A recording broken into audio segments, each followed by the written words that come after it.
28ಕ್ಕೆ ಬಿಜೆಪಿಯಿಂದ ನಿಮ್ಮ ಹಳೆಯ ಪ್ರತಿಸ್ಪರ್ಧಿ ಸುಧಾಕರ್ ಅವರೇ ಚಿಕ್ಕಬಳ್ಳಾಪುರದಲ್ಲಿ ಬಿಜೆಪಿ ಅಭ್ಯರ್ಥಿ ಆಗ್ತಾರೆ, ನೋ ಡೌಟ್ ಅಟ್ ಆಗ್ಲಿ. ರೆಡಿ ಇದ್ದೀರಾ ಫೇಸ್ ಅಲ್ಲ, ಮಾಡಕ್ಕೆ? ಈಗ ಕೊಟ್ಟಿರೋ ಕ್ವಶನ್ ಪೇಪರ್ 2ನೇ ಸಲ ಕೊಟ್ರೆ ಡಿಸ್ಟಿಂಕ್ಷನ್ ಹೊಡಿತೀವಿ. ನೀವು ಕೊಟ್ಟಿರೋ ಪೇಪರ್ ಅಲ್ಲಿ ಆಲ್ರೆಡಿ ರ್ಯಾಂಕ್ ನಾನು ಲಾಸ್ಟ್ ಅವರು ಯಾಮಾರಿ ಗೆದ್ರು, ನಾನ್ ಯಾಮಾರ್ದೆ ಅವ್ರು ಗೆದ್ರು ಅಂತ ಅವರ ನಂಬಿಕೆ, ಅವರ ಯೋಚನೆ. ನೀವು ಎಕ್ಸಾಮ್ ಬರ್ದಿದಿರ್ತಾನೆ, ಯಾಮಾರಿ ಸ್ಟೇಟ್ ರ್ಯಾಂಕ್ ಬರುತ್ತಾ? ಯಾಮಾರಿದ್ರೆ ಪಾಸ್ ಆಗ್ತೀವಿ. ಸ್ಟೇಟ್ ರ್ಯಾಂಕ್ ಬರುತ್ತಾ? ಯಾಮಾರಿದ್ರೆ ಸ್ಟೇಟ್ ರ್ಯಾಂಕ್ ಬರಲ್ಲ, ಓದಿದ್ರೆ ಸ್ಟೇಟ್ ರ್ಯಾಂಕ್ ಬರುತ್ತೆ. ಈಗ ನೀವು ನನಗೆ ಅದೇ ಕ್ವಶನ್ ಪೇಪರ್ ಕೊಟ್ರೆ ನಾನು ಇನ್ನೂ ಚೆನ್ನಾಗಿ ಸ್ಕೋರ್ ಮಾಡ್ತೀನಿ. ಏನಾಗಲ್ಲ, ನಾನು ಗೆಲ್ತೀನಿ.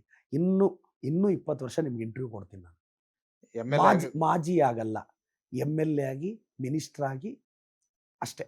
ಇನ್ನೂ ಆಸೆಗಳಿದೆ, ಹೇಳ್ಕೊಳ್ಳೋದು ಬೇಡ. ಈಗ ಅಹಿಂದ ನಾಯಕತ್ವದ ಬಗ್ಗೆ ಬಹಳ ಚರ್ಚೆ ಆಗ್ತಿದೆ. ಎಸ್. ಏನ್ ಇತ್ತೀಚೆಗೆ ಪ್ರದೀಪ್ ಈಶ್ವರು ಅಹಿಂದ ನಾಯಕತ್ವ ವಹಿಸ್ತಾ ಇದ್ದಾರೆ. ಸಿದ್ದರಾಮಯ್ಯ ಮತ್ತೆ BK ಹರಿಪ್ರಸಾದ್ ಸೇರಿದಂತೆ ಎಲ್ಲ ಘಟಾನುಘಟಿಗಳ ಜೊತೆ ಮಾತಾಡ್ತಾ ಇದ್ದಾರೆ. ಈಗ ನೀವು ಒಂದು OBC ಅವರು ಹೇಳಿ. ನಂದು ಬಿಟ್ಟಾಗಿ ನಾನು ಒಂದು ಯಾವ್ದೋ ಮೀಡಿಯಾದಲ್ಲಿ ಇದೀನಿ, ನಾನು OBC, ನಾನು ಅವ್ರ ಪರ ಇವ್ರ ಪರ ಅಂತ ಹೇಳಕ್ ಆಗುತ್ತೆ. ಒಂದ್ ನಿಮಿಷ. ನಾನು ಆಸ್ ಎ ಜರ್ನಲಿಸ್ಟ್ ನನಗೆ ಕರ್ನಾಟಕದ OBC ಫೇಸ್ ಆಗೋ ಕೆಪಾಸಿಟಿ ಇದೆಯಾ ಇಲ್ವಾ? ವೆರಿ ಸಿಂಪಲ್ ಅಣ್ಣ, ನಿಮಗೊಂದು ಕ್ವಶನ್, ಕೆಪಾಸಿಟಿ ಇದೆಯಾ ಇಲ್ವಾ? ಅಲ್ಲ, ಕೆಪಾಸಿಟಿ ಇದೆ. ಕೆಪಾಸಿಟಿ ಕೆಲವರು ಪಡ್ಕೊಳ್ತಾರೆ, ಕೆಲವ್ರಿಗೆ ಬರುತ್ತೆ. ಎರಡು ತರ ಇರುತ್ತೆ. ಒಂದು ಪಡ್ಕೊಳ್ಳೋದು. ಈಗ ನನ್ನನ್ನ ಕರ್ನಾಟಕದಲ್ಲಿ ಯಂಗ್ಸ್ಟರ್ಸ್ ಇಷ್ಟಪಡ್ತಾರ ಇಲ್ವಾ? ಖಂಡಿತ ಪಡ್ತಾರೆ. ನನಗೆ ಫಾಲೋಯಿಂಗ್ ಇದೆಯಾ ಇಲ್ವಾ? ಅಲ್ವಾ? ನನ್ನ ರೀಲ್ಸ್ಗೆ ವ್ಯೂಸ್ ಇದೆ, ನನ್ನನ್ನು ನೋಡ್ತಾರೆ, ನನ್ನನ್ನು ಫಾಲೋ ಮಾಡ್ತಾರೆ, ನನ್ನ ಮಾತು ಕೇಳ್ತಾರೆ. ಕರೆನ್ಸಿ ಇರೋನಲ್ಲ ಲೀಡರ್ ಆಗೋದು, ಕಾನ್ಫಿಡೆನ್ಸ್ ಇರೋನು ಲೀಡರ್ ಆಗೋದು. ನನಗೆ ಕಾನ್ಫಿಡೆನ್ಸ್ ಇದೆ. ನಮ್ಮ ಸಿದ್ದರಾಮಯ್ಯ ಸಾಹೇಬರು, BK ಹರಿಪ್ರಸಾದ್ ಸಾಹೇಬ್ರು ಅಷ್ಟೇ ಎತ್ತರಕ್ಕೆ ಬೆಳಿಬೇಕು ಅಂತ ಆಸೆ ಇದೆ, ಬೆಳಿತೀನಿ. ಅದಕ್ಕೆ ಅವ್ರ ಸಪೋರ್ಟ್ ಇದೆಯಾ? ಅವ್ರ ಆಶೀರ್ವಾದ ಇದೆ. ಹಿರಿಯ ನಾಯಕರು ಮುಂದೆ ಹೇಳೋದೊಂದು, ಹಿಂದೆ ಮಾಡೋದು. ಈಗ ಒಂದ್ ನಿಮಿಷ, ಗವರ್ನರ್ ಸ್ಪೀಚ್ ಅಲ್ಲಿ ಒಬ್ಬ ಯುವಕನಿಗೆ ಗವರ್ನರ್ ಸ್ಪೀಚ್ ಮೇಲೆ ಅನುಮೋದನೆ ಮಾಡಕ್ ಅವಕಾಶ ಕೊಟ್ರು. ನಿಮ್ಗೆ ಕೊಟ್ಟಿದ್ದಾರೆ ಅಂತ? ಮತ್ತೆ ಪ್ರೀತಿ ಇಲ್ದೆ ಕೊಟ್ರಾ? 2 ಗಂಟೆ 1.5-2 ತಾಸು ಮಾತಾಡುವಂತ ಕೊಟ್ಟಿದ್ದಾರೆ. ಯಾರು? ಸಿದ್ದರಾಮಯ್ಯ ಸಾಹೇಬ್ರು ಹೇಳಿದ್ರ? ಅವರೇ ಹೇಳಿದ್ದು, CM ಅವ್ರು ಹೇಳಿದ್ದು.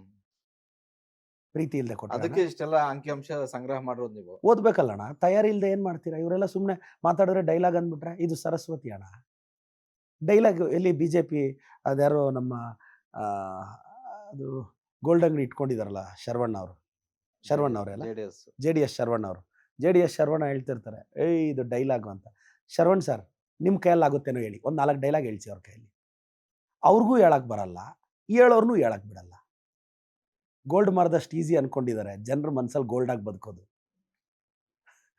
10 ರೂಪಾಯಿ ಡಿಸ್ಕೌಂಟ್ ಇಟ್ರೆ ಅವನಾದ್ರೂ ತಗೊಂಡು ಹೋಗ್ತಾನೆ. ಜನರ ಮನ್ಸಲ್ಲಿ ಗೋಲ್ಡ್ ಆಗ್ಬೇಕಲ್ಲಣ್ಣ. ನೆನ್ನೆಲ್ಲ ಬಿಗ್ ಬಾಸ್ ಅವ್ರನ್ನೆಲ್ಲ ಕರ್ಕೊಂಬಂದು ಓಪನಿಂಗ್ ಮಾಡಿಸಿದ್ದಾರೆ, ಅದಕ್ಕೆ ಅಣ್ಣ ನೋಡ್ಲಿ ಅಂತ ಹೇಳಿದೆ. ಯಾಕೆ ಎಲ್ಲ ಸರ್ವಣ, ಹೊರಟ್ಟಿ ಎಲ್ಲರನ್ನೂ ಟಾರ್ಗೆಟ್ ಮಾಡ್ತಾ ಇದೀರಲ್ಲ ಅಂತ ನಾನು ಮತ್ತೆ ಅದೇ ಕ್ವಶನ್. ಇಲ್ಲ ಅಣ್ಣ, ಇದು ಅಣ್ಣ ಅವ್ರ ಪಾಡ್ಗೆ ಅವ್ರು ತೆಪ್ಪಗಿದ್ರೆ ಯಾರು ಮಾತಾಡ್ತೀವಣ್ಣ?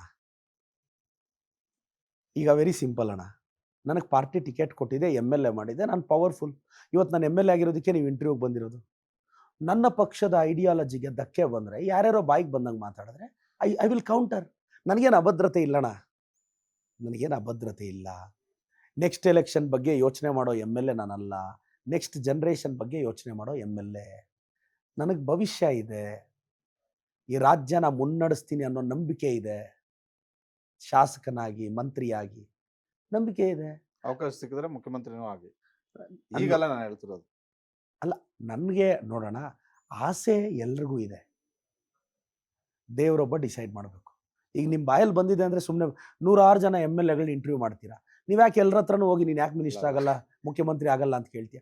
ನಿಮ್ಗೆಲ್ಲೋ ಒಂದು ಸುಳಿವು ಸಿಕ್ಕಿರುತ್ತೆ, ಈಗೋ ಪರ್ಮಿಟ್ ಮಾಡಲ್ಲ ಹೇಳಕ್ಕೆ. ಏನು ಮಾಡೋದು? ಏನು ಸರ್ ನೋಡಿ, ನಮ್ಮ ಕ್ಯಾಮ್ರಾಮನ್ಗಳು ಕೂಡ ನಿಮ್ಮ ಕ್ಯಾಮ್ರಾಮನ್ಗಳು ನನಗೆ ಫ್ಯಾನ್ಸೇ. ಇದಾದ್ಮೇಲೆ ಫೋಟೋ ತಗೊಂತಾರ. ನಿಮ್ ಫ್ಯಾನ್ಸ್ ಬಹಳ ಜನ ಇದ್ದಾರೆ, ನಾನು ಇಲ್ಲ ಅಂತ ಹೇಳ್ತಿಲ್ಲ, ಇಡೀ ರಾಜ್ಯಾದ್ಯಂತ ಇದ್ದಾರೆ.